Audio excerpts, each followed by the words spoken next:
Hello friends, मैं आपको आज बायोलॉजी का लेक्चर लेके आया हूँ।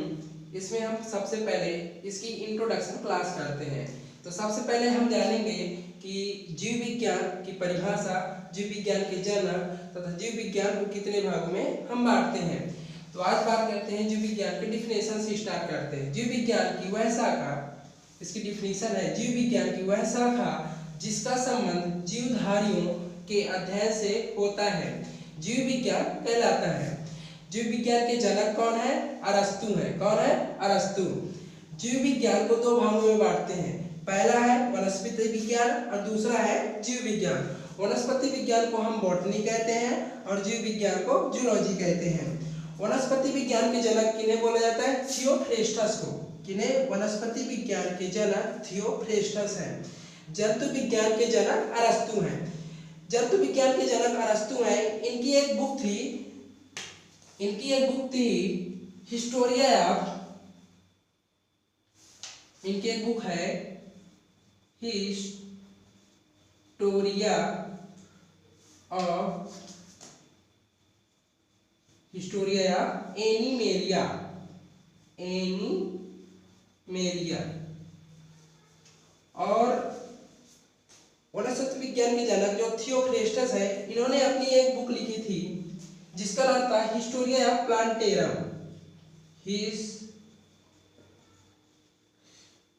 हिस्टोरिया ऑफ प्लांटेरम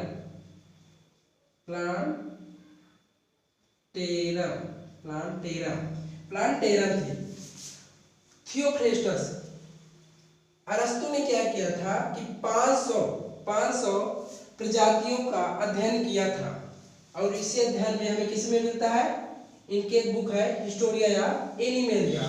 ऐसे सेम ही कई सारे पेड़ पौधों को लेकर 500 पेड़ पौधों को लेकर थियोफ्रेस्टस ने अध्ययन किया और इसके बारे में किस में लिखा? हिस्टोरिया या प्लांटेरम।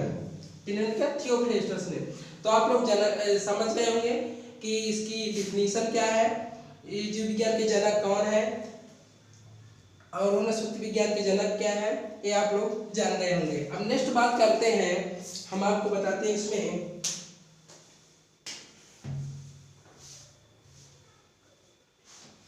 बात करते हैं नेक्स्ट में कोशिका की बात करते हैं। सेल क्या है? कोशिका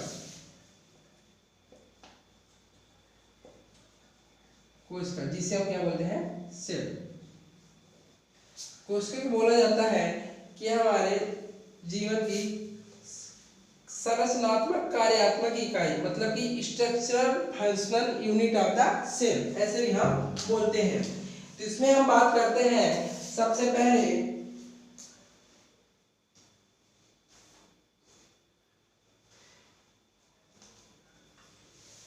कोशिका सभी जीवों की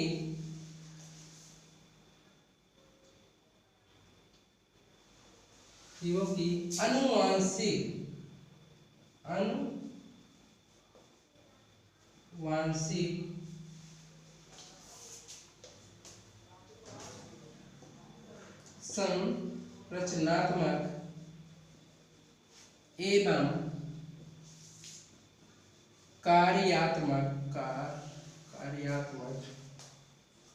संरचनात्मक एवं कार्यात्मक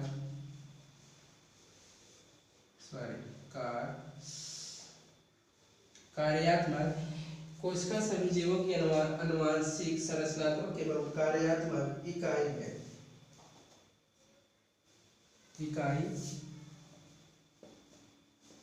है जो सभी जीवों की वृद्धि प्रजनन में सहायक होती है। जो सभी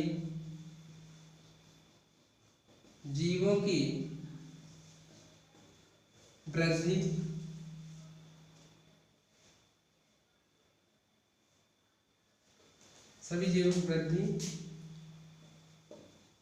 उपापचय और प्रजनन में सहायक होती है। और प्रजनन और प्रजनन करने में सक्षम है। इसे हम क्या बोलते हैं? It is the structural and functional unit of the cell. अब बात करते हैं नेक्स्ट नंबर की कि कोशिका की खोज किसने की थी। सबसे पहले कोशिका की खोज किसने की थी? तो हम लिखेंगे कोशिका की खोज सबसे पहले रॉबर्ट हुक नामक वैज्ञानिक ने की थी। कोशिका की खोज सबसे पहले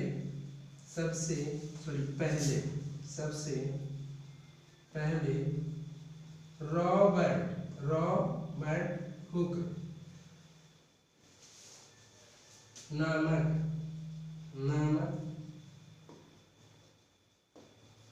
वैज्ञानिक ने सन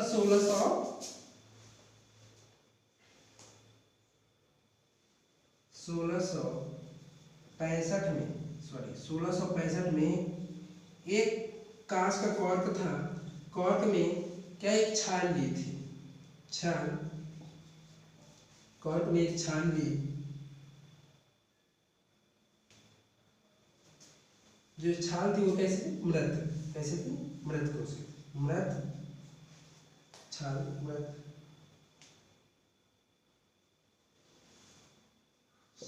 सबसे पहले रॉबर्ट हुक नामक वैज्ञानिक ने 1665 में कॉर्क छाल में मृत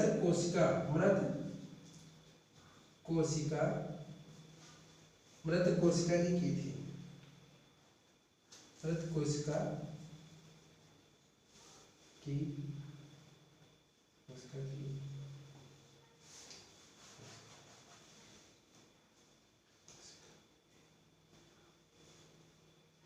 1665 में कॉर्क छाल में मृत कोशिका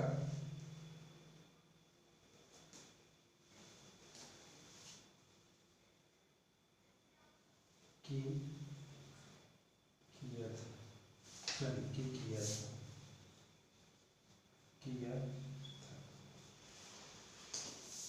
सबसे पहले कोशिका खोज किसने की? रॉबर्ट हुक ने। कब की थी? 1665 ईस्वी में। कैसे की थी? इन्होंने एक कॉर्क लिया और उसमें क्या किया कि मृत कोशिका को लिया और उसमें से अपने सूक्ष्मदर्शी के द्वारा देखते हैं तो उसमें एक मधुमक्खी के छत्ते के आकार का दिखाई देता है। कौन ऐसे खोज करते हैं? रॉबर्ट हुक नामक वैज्ञानिक। और दूसरी बात करते हैं, रॉबर्ट हुक को कोशिका विज्ञान मतलब साइटोलॉजी बोलते हैं कि कोशिका विज्ञान मतलब कि साइटोलॉजी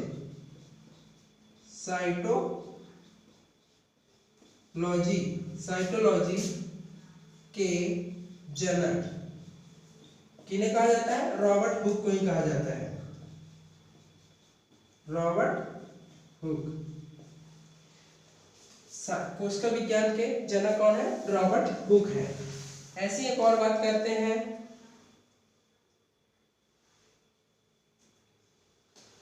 अब यदि आधुनिक कोशिका विज्ञान की यदि बात करते हैं, आधुनिक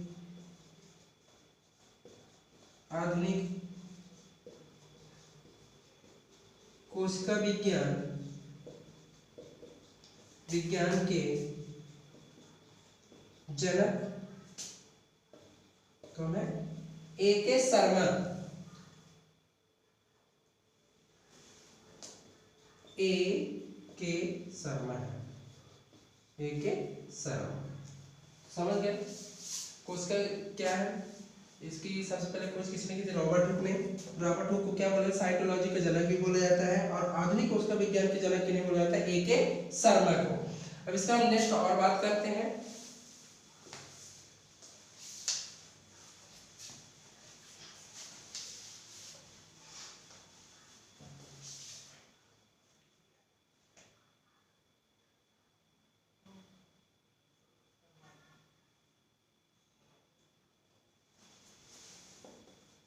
सर्वप्रथम सजीव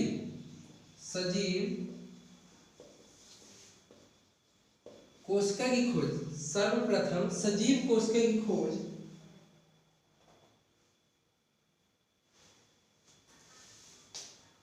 सर्वप्रथम सजीव कोशिका की खोज किसने किया था? ल्यूवेनहॉक ने।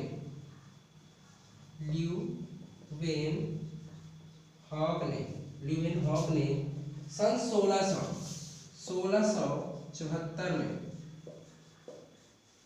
ल्यूवेनहॉक ने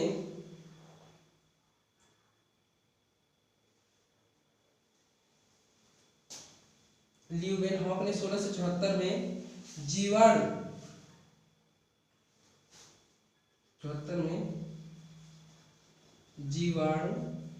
के अंदर जीवाणु के अंदर किए थे। ए ल्यूवेनहॉक। नेक्स्ट बात करते हैं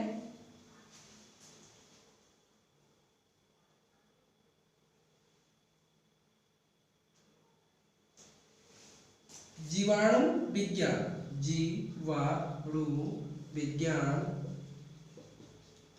इसे हम बोलते हैं बैक्टीरियोलॉजी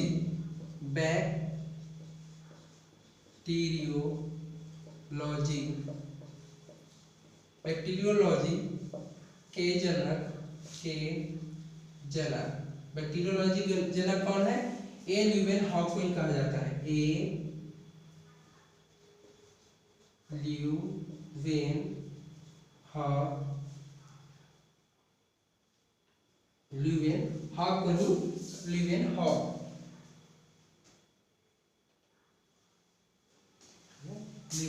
अब इसके और नेक्स्ट बात करते हैं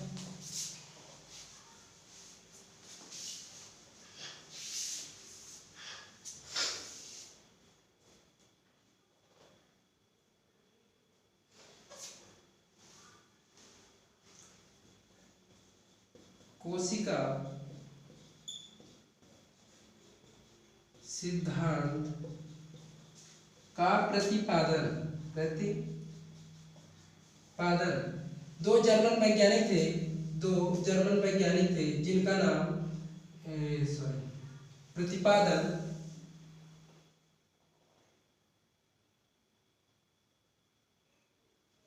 दो जर्मन वैज्ञानिक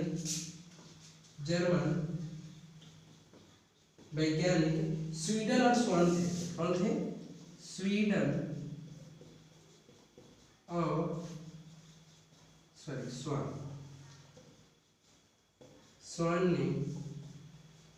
स्वीडन और स्वान ने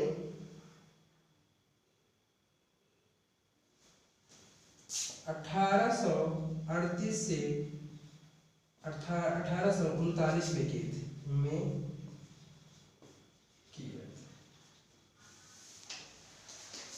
कोशिका सिद्धांत का प्रतिपादन स्वीडन और स्वान ने कोशिका सिद्धांत का प्रतिपादन जर्मन वैज्ञानिक स्वीडन और स्वान ने 1838 से 1839 में दिया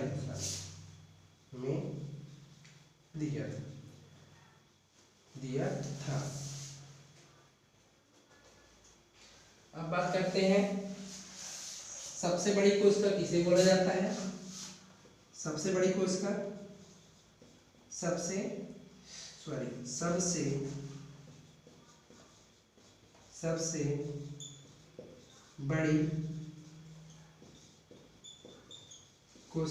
सबसे बड़ी कोशिका शुतुरमुर्ग का अंडा।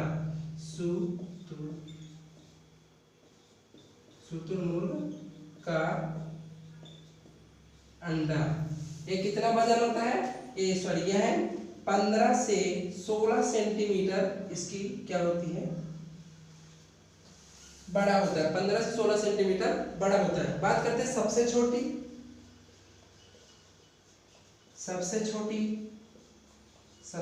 कोशिका की बात करते हैं। सबसे छोटी कोशिका की बात करते हैं तो इसमें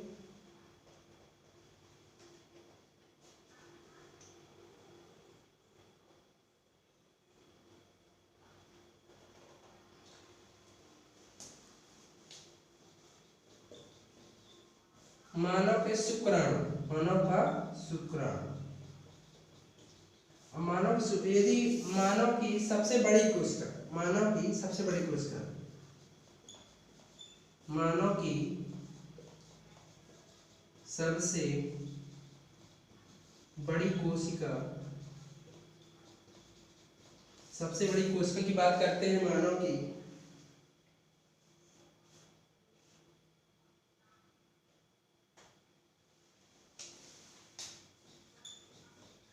मादा की अंडवाहिनी या ओवम, अंडवाहिनी में उपस्थित अंडाणु, अंडवाहिनी में उपस्थित अंडाणु बोला जाता है। मानव की सबसे बड़ी कोशिका की बात करते हैं। यदि बात करें कि मानव की सबसे लंबी कोशिका कौन सी है, तो उसे बोला जाता है न्यूरॉन्स बोला जाता है। किसे? न्यूरॉन्स को। तो आज हमारा यहीं तक लेक्चर है। इसका नेक्स्ट लेक्चर अगली बार लाएंगे। थैंक यू आप सभी को।